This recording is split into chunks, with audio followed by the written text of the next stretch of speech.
Halo, Assalamualaikum guys. Kita di lokasi Seberang Perai membantu usahawan Cina projek cili besar untuk mendapatkan air bawah tanah.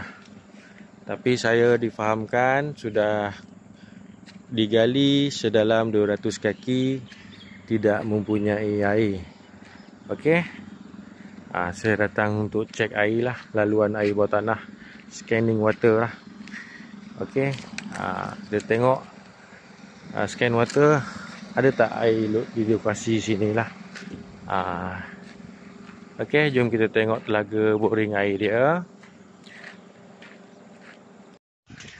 Okey, kita di lokasi yang sama Ini telaga boring lah. Kedalaman 200 kaki.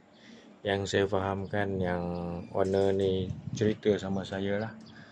Okey, tapi tidak mempunyai air kita nak scan dulu tengok ada tak laluan air bawah tanah sekitar sini Nanti kita update lah dia punya data air dia. Okey, kita scan water dulu di lokasi Seberang Perai. Usahawan lada, cili api dan nas. Okey, ni sistem vacuum